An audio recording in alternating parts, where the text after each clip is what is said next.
looking at it, even when I watch your lessons, there's always so much about this rotation. Why doesn't it work? When I thought about it, with the wrists and the lower body, most people try to do this. They keep trying to press down. Yeah. During the downswing, putting the backswing aside for a moment, everyone watches your lessons and tries to do this from here. They do. But from what I see, they do well up to here. But from here, when approaching the ball, because they think this head has to drop to the ground, they keep pressing their hands down. They keep pressing this toward their body. If that happens, even if we try to come in to out from here, if you press, the head comes forward, so it gets cut. And secondly, with the lower body, they think they need to shift their weight here or apply pressure. So the left hip rotates and presses slightly in this direction. Okay. So you're saying they press it backwards? During the backswing, when we rotate, the left side is slightly down like this, right? Then during the downswing, when we say rotate your lower body, they do this. But for most pros, they either turn it or press it. It seems to be one of the two. But why do they press it? They know they have to do it, but they keep doing it by pressing in that direction. So if you look, it's all connected. If you press the lower body here, first the shoulders open. They know they have to keep their back to it, but once we start by pressing, this definitely drops.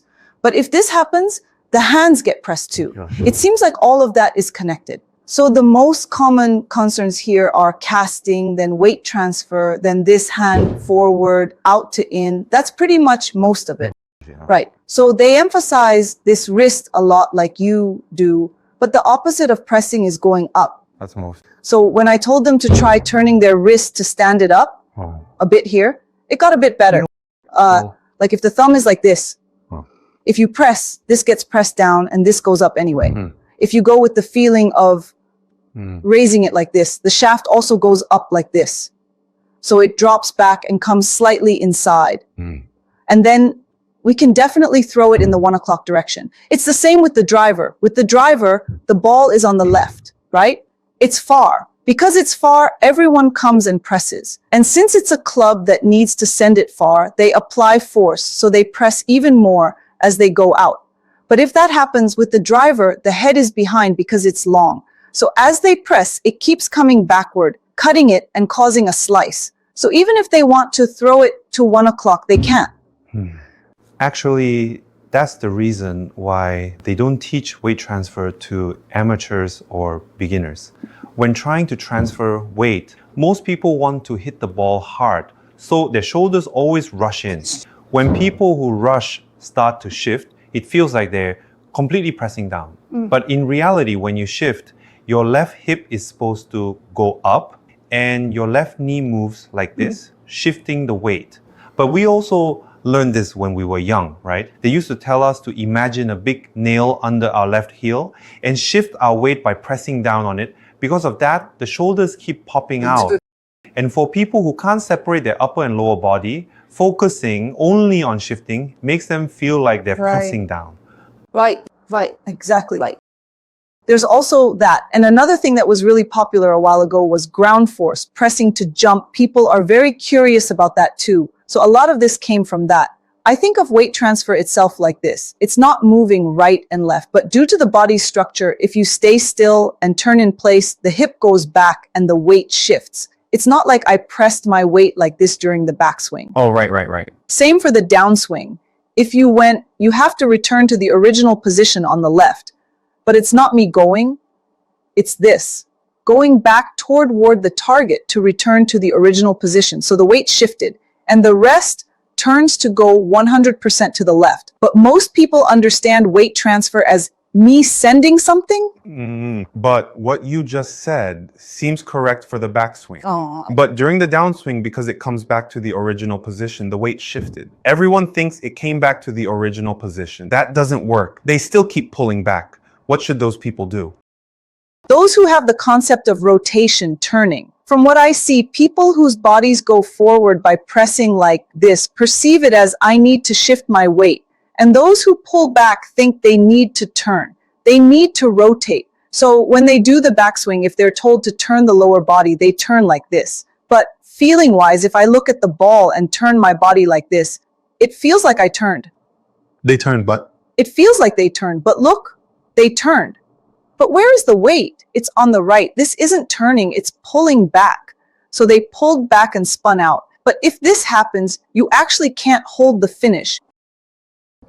Like this, the upper body goes forward. And this isn't turning, it's pulling back. But most people mistake it for having turned.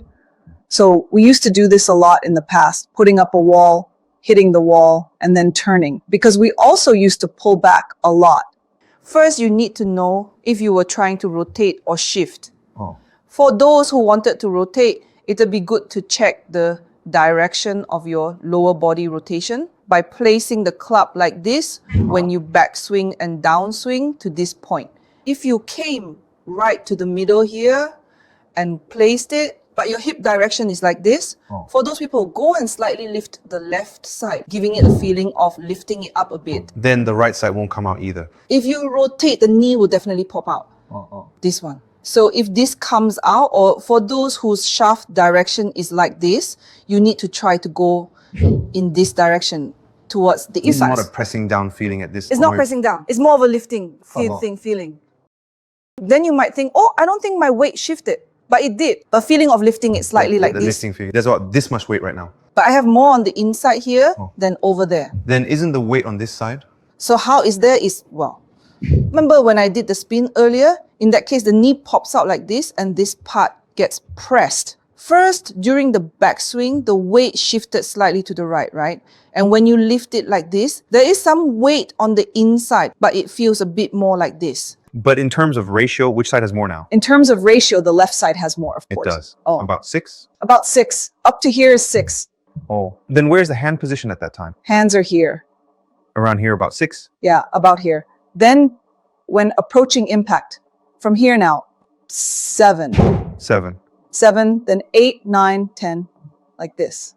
At the finish, almost 10. Oh, almost 10. But on the left heel here, and this one is just slightly standing. So when you actually make the transition, as this left side moves like this, you need to feel the pressure inside here, right inside here, near the big toe joint. And at this point, the weight distribution should be 6 on the right. Right. 6. 6. Still, that's a lot of shift. Because what went almost to 7 during the backswing came back to the left by about 3. Oh. So that's a lot. But people try to go 100% from here. So it gets pressed like this, right?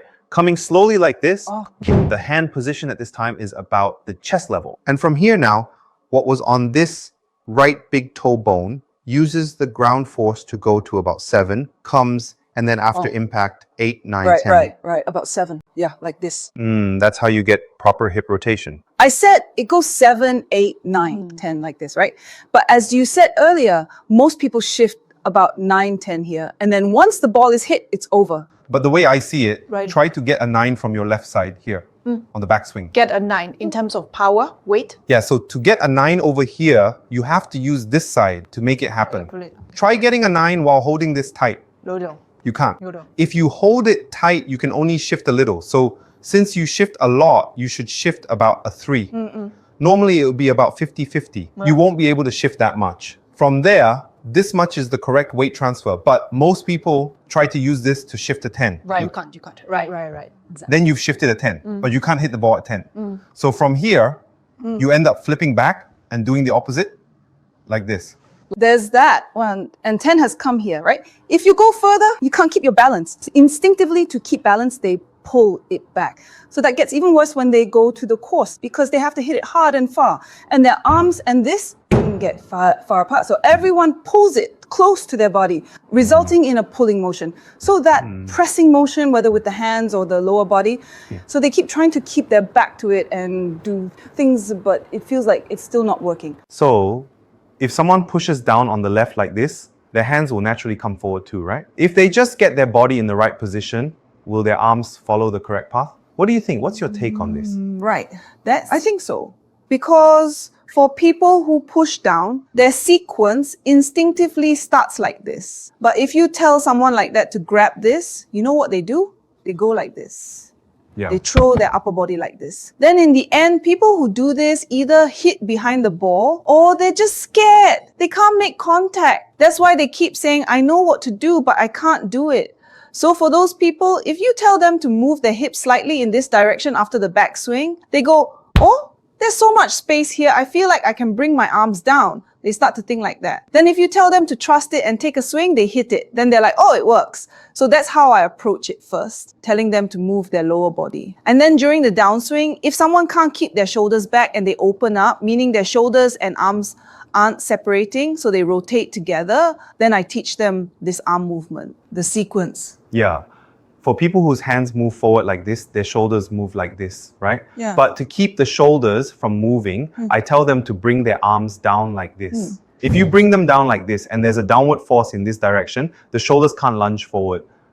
Yeah. Yeah, just trying to bring your hands down like this can keep them in check. One thing I'm a bit cautious about is that for pros who can move their hips like you do, that movement is great. But when I teach this, I worry that people might end up flipping over like this. Even when you were demonstrating, I felt a bit of that vibe when you did it. I'm a little worried that might happen. So until they build up some core strength, I first teach them to move just their arms like this, so this part doesn't stretch out. Then I try to have them push off the right foot to shift their weight. So I tend to try not to move this part too much. Yeah. Yeah. Just like you said, I also tell people a lot to drop their arms and kick with their right foot quickly. But if you tell them to stop and try dropping their arms like this, they can do it 100% of the time when they're not hitting the ball. But the moment they try to hit the ball, they can't. Even if they think about it, it just doesn't work. So before hitting the ball, I tell them to practice this drill a lot. Even without a club, just normally keep your shoulders still and get that feeling of your arms dropping. At this point, you don't even have to think about rotating your lower body or shifting your weight, because once you hit the ball, it's bound to move. You just can't hit it without it moving, just by dropping your arms. So while you practice your swing like this, when you actually hit the ball, this moves instinctively. So when hitting, I think you should feel like you're pushing your hips slightly toward the 1 o'clock direction, and that's how you get it to drop. Yeah. I think this is a really tough part. Our subscribers will probably find this lesson super confusing too. Because when it comes to the downswing, some people say to push down, some say to push forward, some say don't use it at all, and others say to rotate from the hips. There's just so much different advice out there. This is just my personal opinion, but telling people to rotate right from the start, Right. I don't think so either. Right. I've tried learning that way, and I've tried the pushing down method too. But to be clear, I don't think it's true that if you just rotate from the top, everything else will just fall into place. I agree. I don't think so either.